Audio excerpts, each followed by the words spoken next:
to living in Missouri. Today Charlie and I are just hanging out at the house, so I thought I would maybe let you in on one of my hobbies, which is I make wreaths, and Charlie likes to eat the wreaths, don't you, Charlie?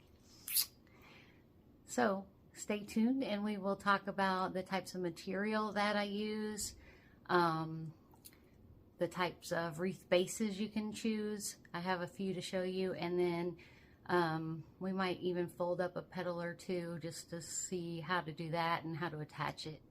As you can tell, Charlie's super excited about this, aren't you, Charlie? Right?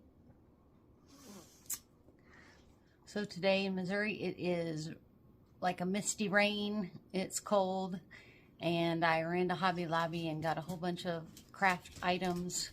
I love making wreaths in my spare time, if I ever have any spare time. And I normally talk to you guys about real estate, but I thought this might be a good break for both of us. So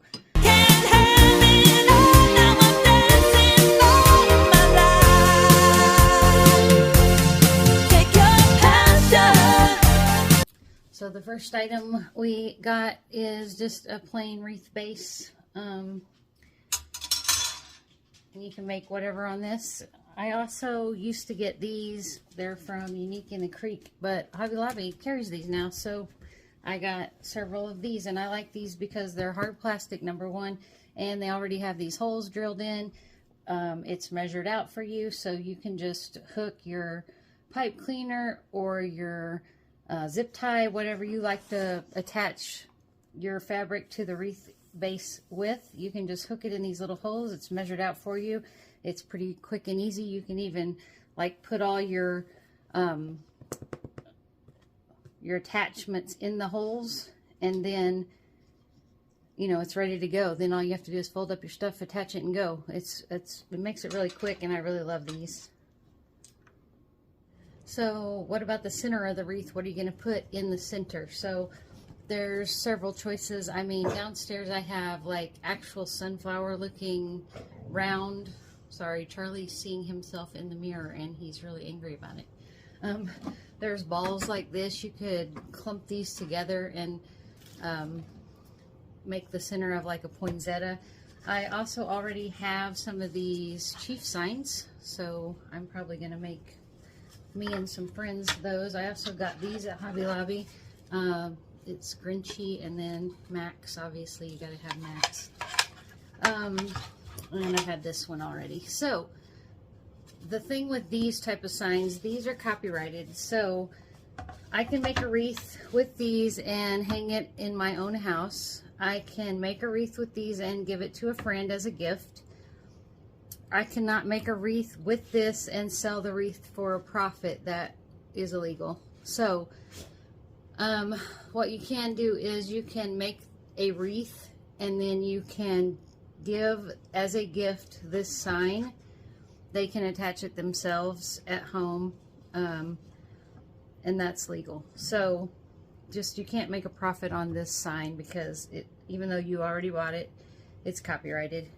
So that's the only issue I have with things that are really popular and everybody wants to make a wreath with. So I wanted to show you the difference between the meshes. So this one on the left here, they call this the soft poly mesh, and as you can see it has a big weave, and it is really like a softer material. I really actually like working with this one the best. Over here on the right is the they call it the Poly Pro mesh ribbon. I call it Deco mesh. I don't know, but this one that I got today, as you can see, it's very fine. It's crispier.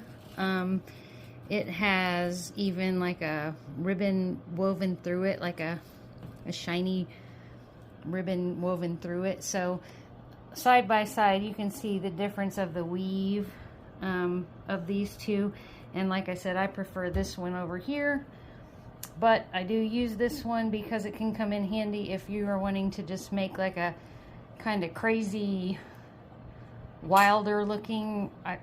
You can make with this one over here, you can make very defined petals and things, This one I use for more like 4th of July, you know, firework type wreaths. So I guess everybody has their preference, but that's just the difference of the meshes up close so that you can see what you're working with. And then when I cut my mesh, instead of using just scissors, I use this hot glue or hot soldering iron, and I cut it that way. And that kind of, I don't know if you can see, but it kind of burns the ends of the mesh. And this is a poly mesh I picked up a bunch of this today at Hobby Lobby, and I'm gonna make like 4 or 5 wreaths today probably. So yeah, this helps just burn those edges so that they don't fray so much. And then at the end, I always spray with like a clear gloss over that also. It helps with like it not fading in the sun, and it also helps with the fray.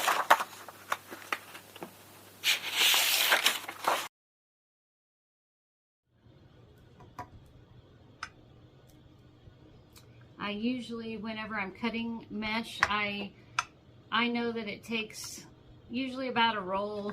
Well, I usually use 2 rolls per wreath almost. So what I usually do is just do all the cutting at first so that I can assemble later. I hate to go back and forth. I used to do that when I first started, but it was a pain. Sometimes you do have like squares left over, but if you can just store them, I don't know if you can see this, but I have like I just have this bottle opener, and I laid it on the mesh so it can keep it flat.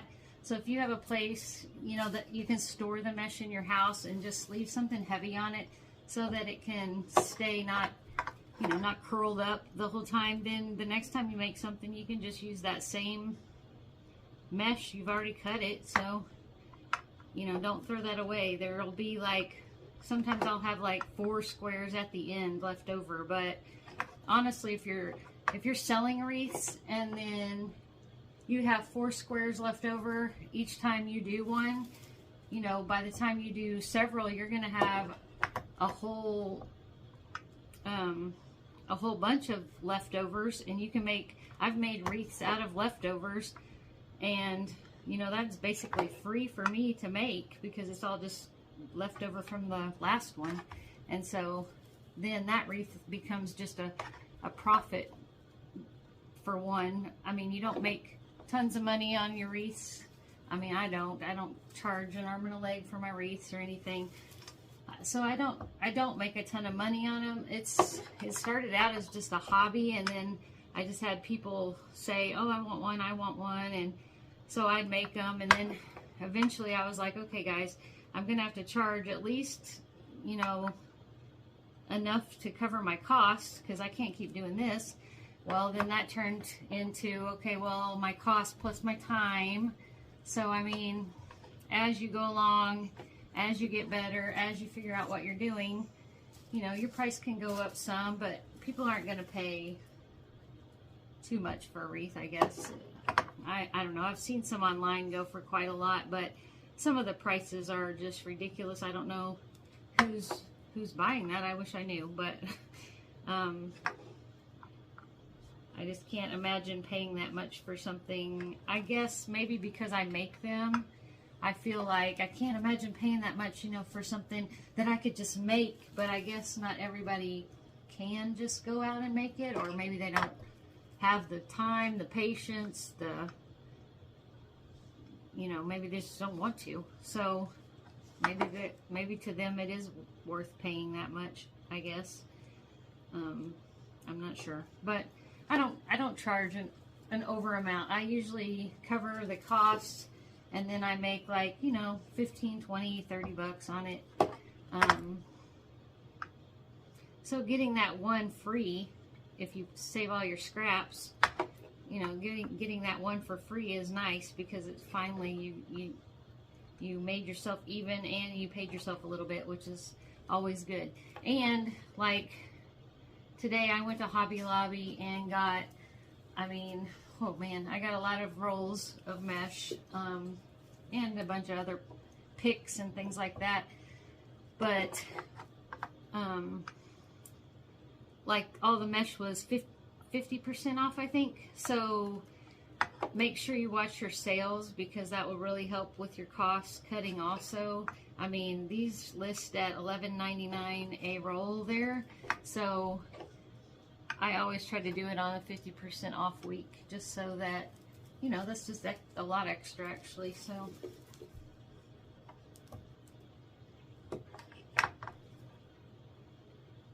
you just always have to think about your cost and whether this is really worth it.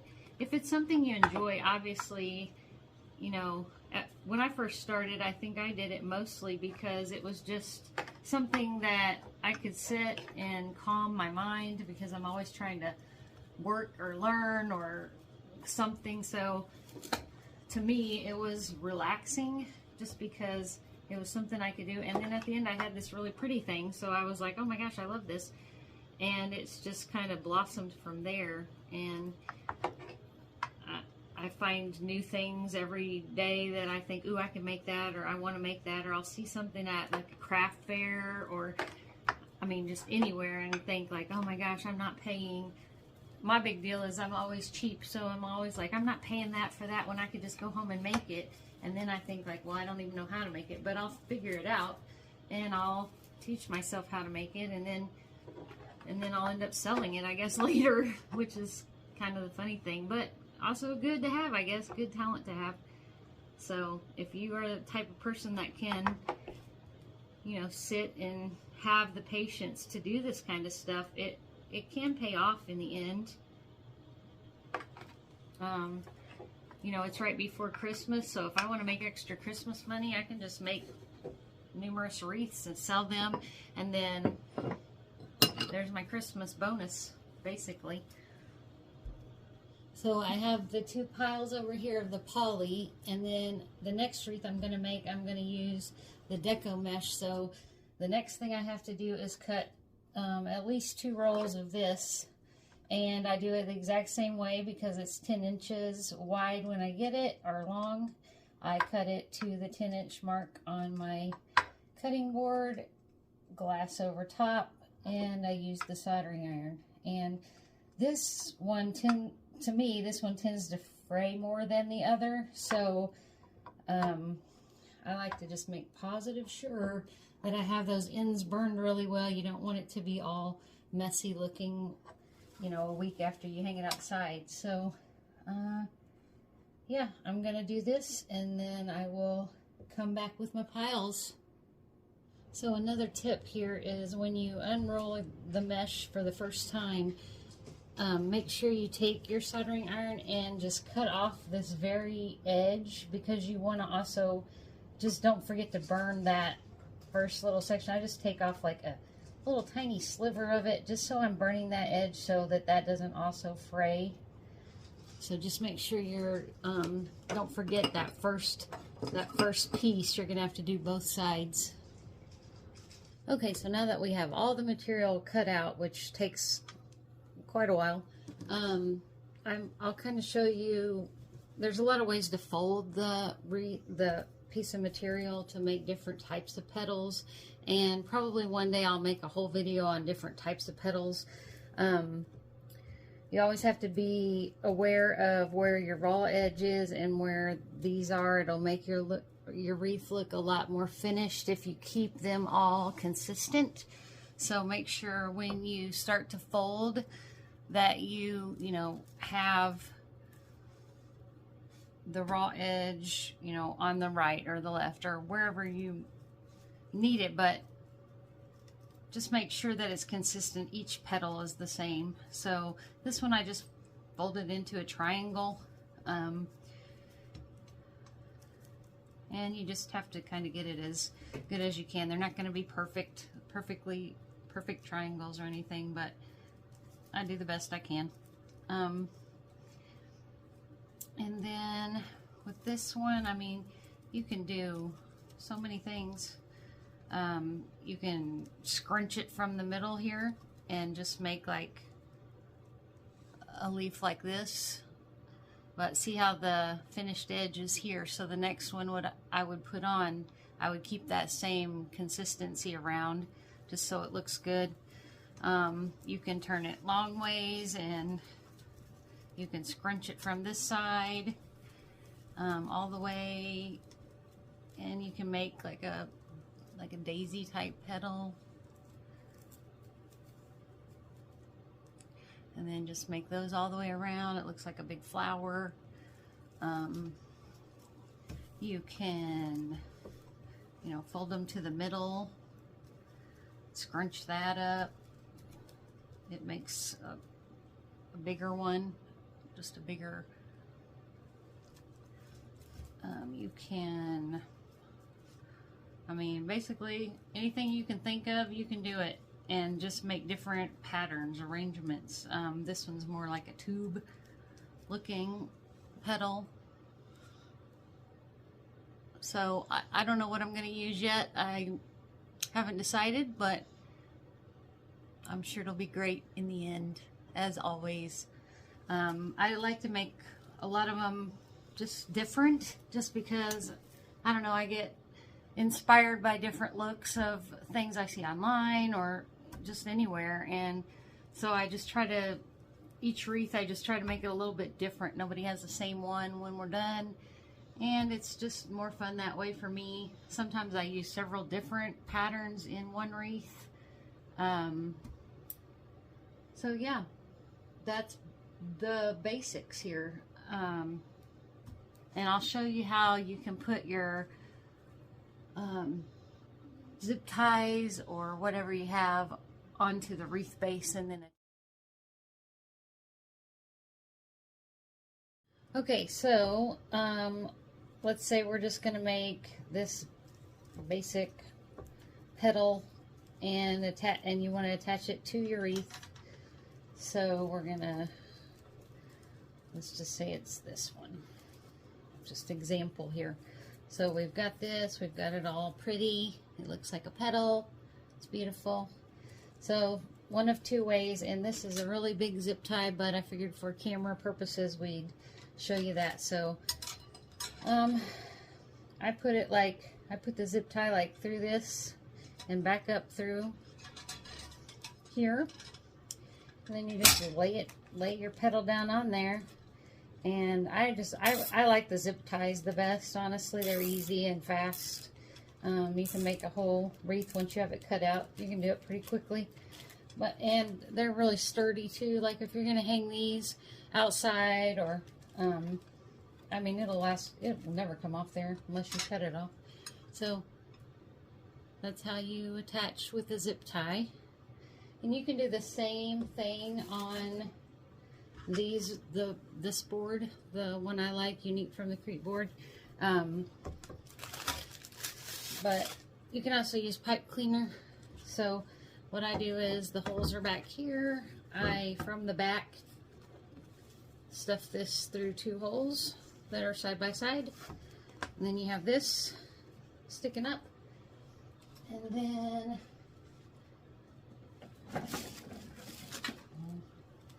we'll make a real fast one here. So let's see, did that. So we got another petal here, and you just literally lay it right there. Take your twist tie, tighten it down and twist.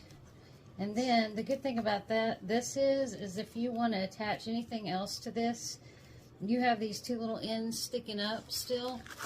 So you've got these still sticking up. So like if I want to place a ribbon here next, and then I can twist with this again. You can place one of the balls, the Christmas bulbs here, twist again. So you're just gonna build it up, build it out. And it looks really nice when it's done. But as you can see, it doesn't take that long once you have all your stuff cut out. So I hope today that you got some tips, and we'll make some different videos and some longer videos about how to make each kind of petal. And there's 100,000 wreath boards you can buy, so different sizes. You can make a wreath on anything. I actually made a wreath once for a guy that owns a barber shop here in town, and I made a wreath for him on a toilet seat. And I thought, well, if I can make this toilet seat look good, I mean, that's pretty awesome. And he hung it in his bathroom, and it's really cute. I'll try to find a picture and post it. But literally, you can make anything look cute. So get creative. Go find your inspiration out there and post what you come up with. I'd love to see it. Okay, so let's say we're just going to make this basic petal